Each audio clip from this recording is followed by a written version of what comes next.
Так получилось, что эта новость прошла как-то незаметно. Я узнал ее чисто случайно, в начале сентября. 16 августа 2021 года умер Михаил Красинец. От нас ушел человек, 30 лет отдававший всего себя и все, что имел, на алтарь своей мечты. С вами Макс, вы на канале «Широко шагая», и сегодня мы в Тульской области, в деревне Черноусово.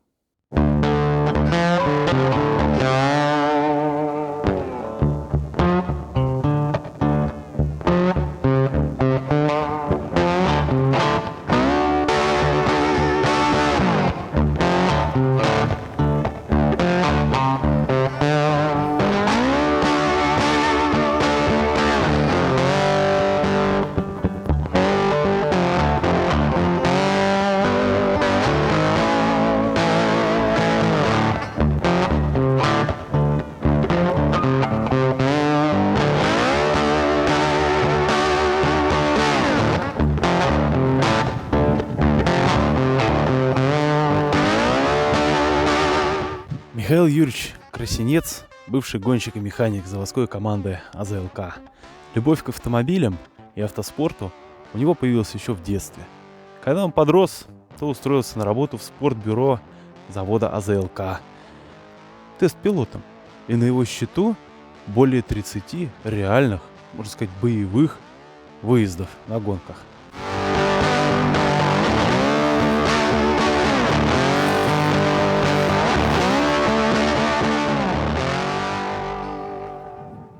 Первые машины он ставил прямо на тротуаре под окнами своей московской квартиры. Однако этому импровизированному музею не суждено было долго просуществовать. Экспонаты регулярно страдали от налета вандалов, да и соседи не разделяли его энтузиазм.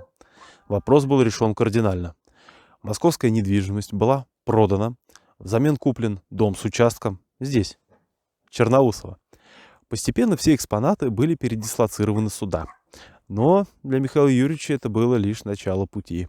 Коллекция неумолимо продолжала расти. Странно, при всей своей нелюбви к АвтоВАЗу, мордой к дому именно вазовская продукция. Ну ты, Господи, здравствуй. И ты здравствуй. Да я тебя поглажу. Ты, Господи, собака играться любит.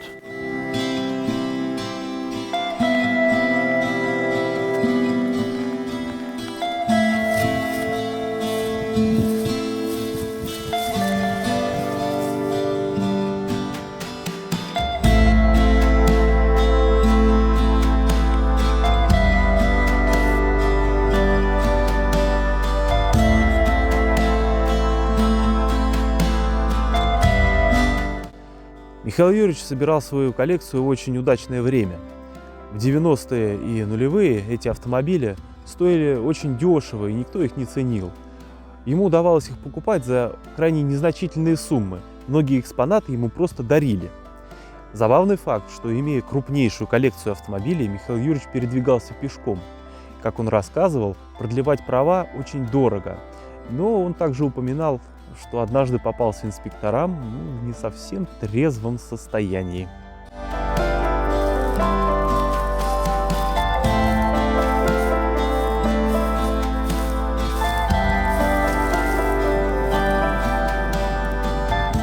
Коллекция Михаила Юрьевича в настоящее время насчитывает больше 350 экспонатов. Волги, москвичи. Пойдемте посмотрим. Великие победы великой страны. Вы посмотрите, сколько москвичей, универсалов. Просто обалдеть. Мне кажется, тут их больше, чем травы. Отпад. Там еще один, еще и еще. Супер.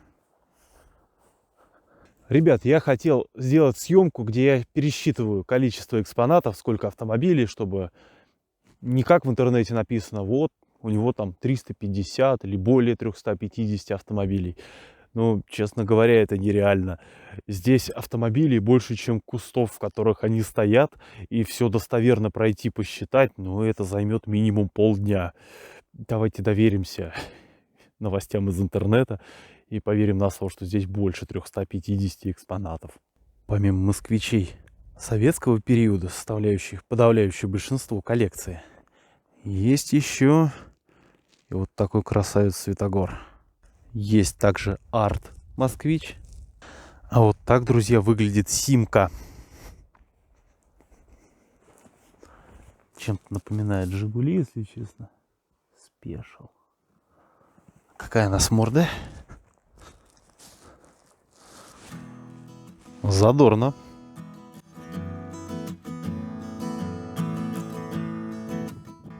Москвичи, москвичи. Бесчисленное количество. Нет лучше места, куда привязать песа, как старый зелок. А вон там еще какой дружок бежит. Привет. За Волгой что-то совсем интересное. По номерам из Нью-Йорка. Окраска, честно говоря, напоминает полицейские машины. Кто играл в «Мафию 1» и «Мафию 2», ставьте лайк, ребята. А вот рядом стоит интересный «Жигуль». Хоба! Вот такой пикап. И даже с тентом.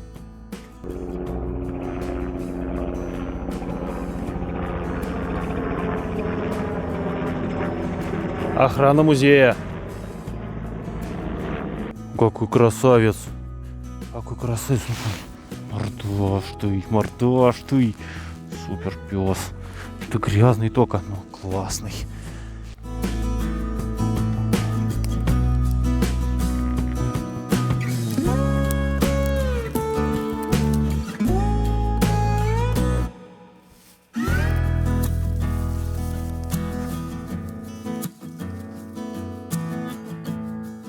Соседствует 8 и 9.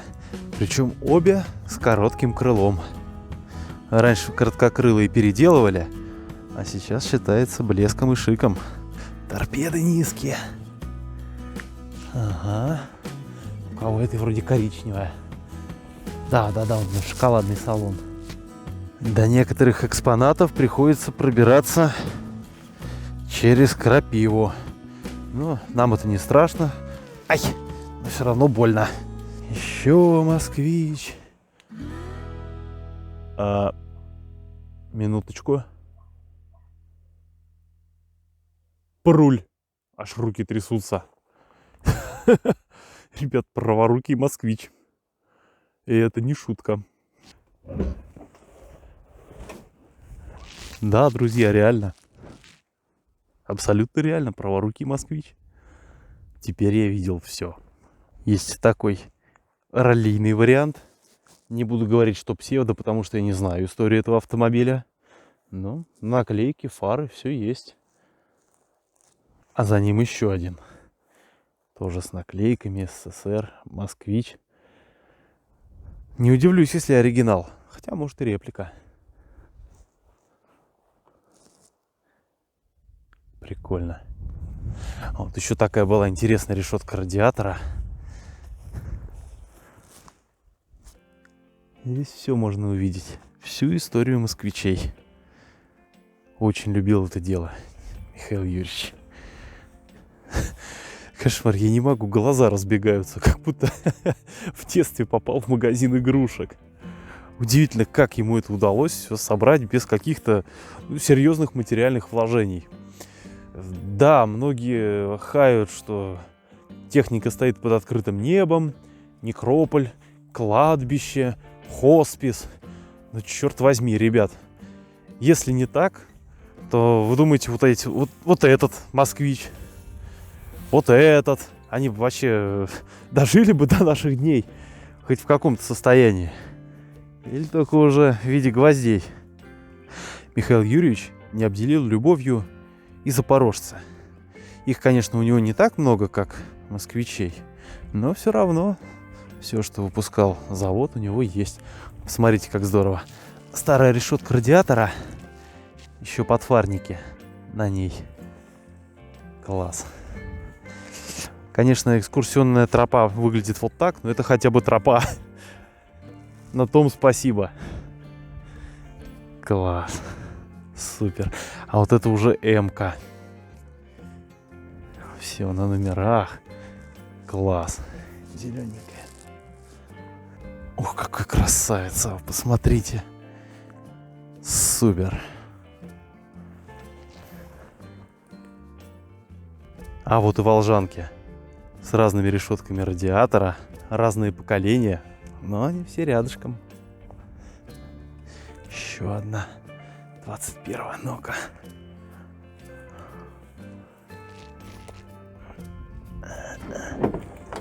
О, класс, ребят, вообще супер. От руля одно название, но диван, бардачок, часы. Вот это стиль. Кто там говорил, что у Красинца кладбище автомобилей? Наверное, имели в виду самый дальний ряд. Да, здесь, конечно, уже некро, который не восстановить при всем желании. Но с другой стороны, оно тоже имеет своеобразную эстетику, с вашего позволения. Обалдеть.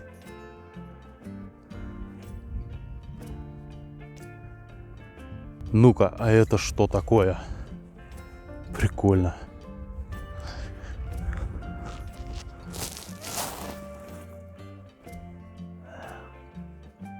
Растет здесь что-то. Класс.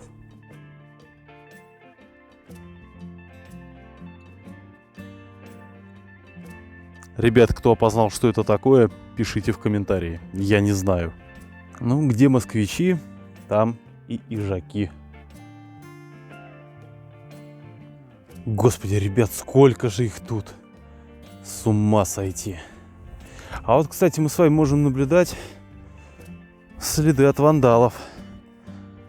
Вот эти задние подфарники. Все это скручено совсем недавно. Уже после кончины Михаила Юрьевича. Ребят, кто сюда поедет? Только не вздумайте ничего портить или воровать. Это уникальное наследие. Пополнения не будет. Оно и так все сохраняется с каждым годом хуже и хуже. Не способствуйте исчезновению мечты. Остатки пожарной машины. А это, похоже, лесовоз. К нему такой прицеп одноосный. Целый автопарк газонов. Можно мехбазу открывать. Раритетную. Вот чем дальше иду вдоль этого ряда, тем больше кажется, что он решил их собрать с разными вариантами кузовов, причем со всеми возможными. Есть и без кузова, и деревянный бортовой, и кунг, и вот этот какой-то помесь деревянного бортового и кунга. Еще один бортовой. Борт уже, к сожалению, обрушился. А это уже идет что-то другое. Это УАЗ еще уже. Да, это УАЗ. Я не разбираюсь в автомобилях, поэтому ГАЗ-69 и УАЗ-69, ну, я не знаю, кто там первый, кто второй начал их выпускать. Но техника достойная. Кстати, до сих пор сейчас такие есть на ходу. На югах на них катают туристов, содержат их в идеале покрашенными. Техника на 100% исправна. Следят за ними. Вот еще один газон. Причем с механической лебедкой. Зацените. Какая трос стальной. Ну и судя по колесам, полноприводной. Круто. Ну и самый крутой из всех газонов. Шишига. ГАЗ-66. Эх, нестареющая классика.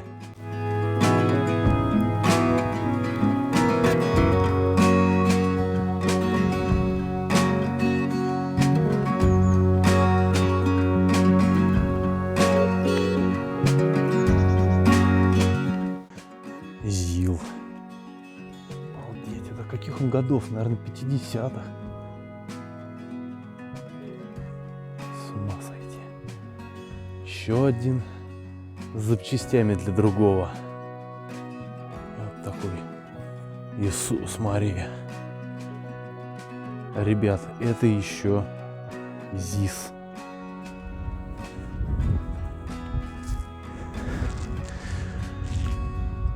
Вот это да. Рафики. Тоже небольшая коллекция.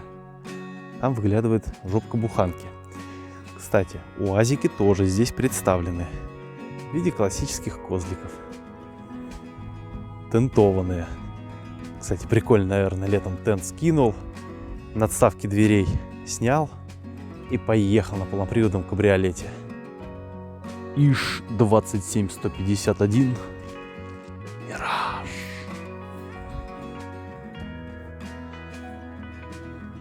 А вот Нива, что примечательно, всего одна. Да, Михаил Юрьевич не любил продукцию Волжского автомобильного завода, но Нива — это все-таки автомобиль эпохальный, заслуживающий, казалось бы, особого внимания, но здесь он в меньшинстве. Супруга Михаила Марина подсказала, что можно забраться на Колуна, и будет отличный вид на всю выставку. Судя по вмятинам на капоте, забираются сюда. Ну-ка попробуем. Так. Давайте полезем здесь. Опа. Эх, умру молодым. Так, опаньки. Да, видимо, сюда тоже залезают. Колун. Вид сверху. Ух, ничего себе. Ребят, вы посмотрите на это. Обалдеть. И это все сделал один человек, не имея каких-то больших средств, да вообще не имея толком средств. Ребят, приезжайте сюда, приезжайте, помогайте.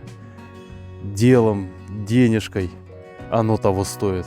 Где вы еще такое увидите? Супер.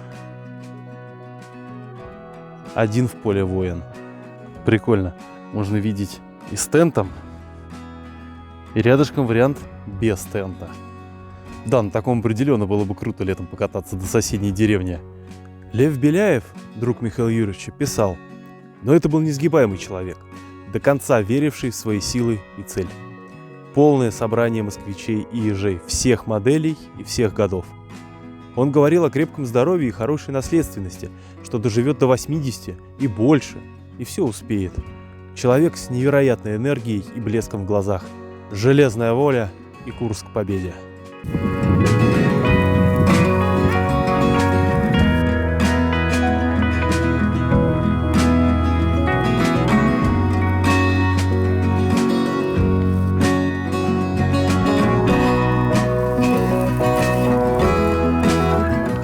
Да, ребят, еще такой момент. Я сюда ехал, дороги были практически сухие.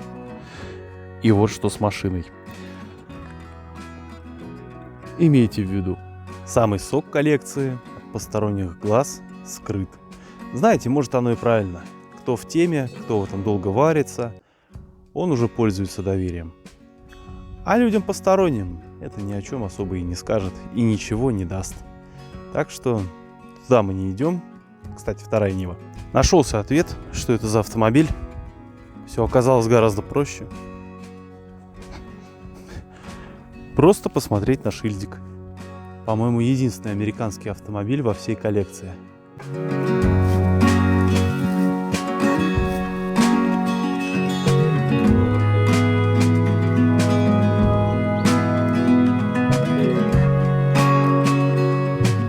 Как-то совсем незаметно затесался 41-й «Москвич». Кстати, отличный автомобиль. У меня был такой, с такой же мордой. Движок 1.7 Уфа.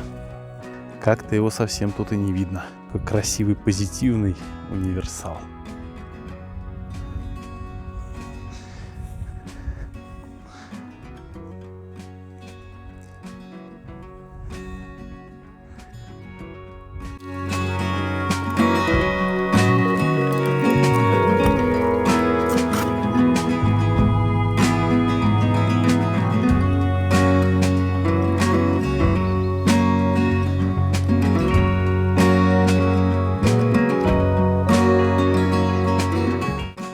Добраться до Черноусова, не имея полноприводного автомобиля, не так-то просто. Но мне повезло, и я оказался здесь. Посмотрел коллекцию, но самое интересное было пообщаться с супругой Михаила Юрьевича Мариной.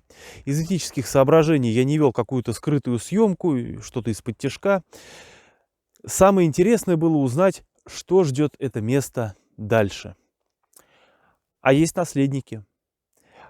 У Михаила Юрьевича есть друзья, которые берут на себя управление всем этим музеем, которые будут осуществлять надзор за автомобилями, планируют поставить систему видеонаблюдения и освещения в вечернее время суток. Как рассказала Марина, недавно приезжали какие-то люди, которые под видом туристов своровали подфарники с дальнего ряда москвичей. 20 с гаком машин они так огуляли. Она очень ругалась. Другие приезжали, какую-то стрельбу в воздух устраивали. В общем, когда я сюда ехал, я не думал, что судьба музея предрешена в такую положительную сторону. Я торопился, чтобы успеть заснять это наследие, пока оно еще существует. Ведь часто так бывает, что когда человек, тянущий один проект, следующий за своей мечтой, когда он уходит, и его наследие очень быстро тоже уходит в небытие. Я очень рад, что это не тот случай. Всего доброго. Ничего, потихонечку, полегонечку будем восстанавливать машину. Ребята вот построят этот самый теплый ангар. Угу. Воду привезли, провели из речки. Так что потихонечку будем настраивать. Угу. То, что он не сделал, будем мы делать.